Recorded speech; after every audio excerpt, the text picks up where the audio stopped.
Hi friends, అందరికీ నమస్తే.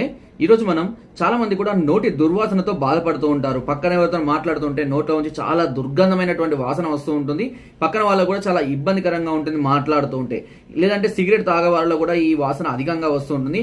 ఇలాంటి నోటి దుర్గంధాన్ని తగ్గించే ఒక సులువైన చిట్కా చెప్తానండి. ఇప్పుడు నేను చెప్పేటి అన్ని సమపాలలో కలుపుకోవాలి.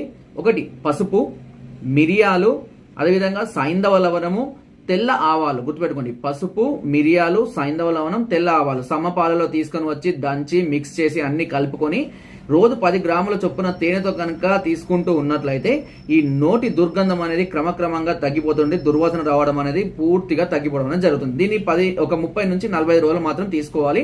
నోటి దుర్వాసన అనేది పూర్తిగా తగ్గిపోవడం అనేది జరుగుతుంది. ఓకే, సో ఫ్రెండ్స్, నా వీడియో కనుక మీకు నచ్చినట్లయితే ఒక లైక్ చేయండి, షేర్ చేయండి. మరెన్నో ఇలాంటి అద్భుతమైన వీడియోస్ కోసం నా ఛానల్ని సబ్స్క్రైబ్ చేయడం మాత్రం మర్చిపోదు.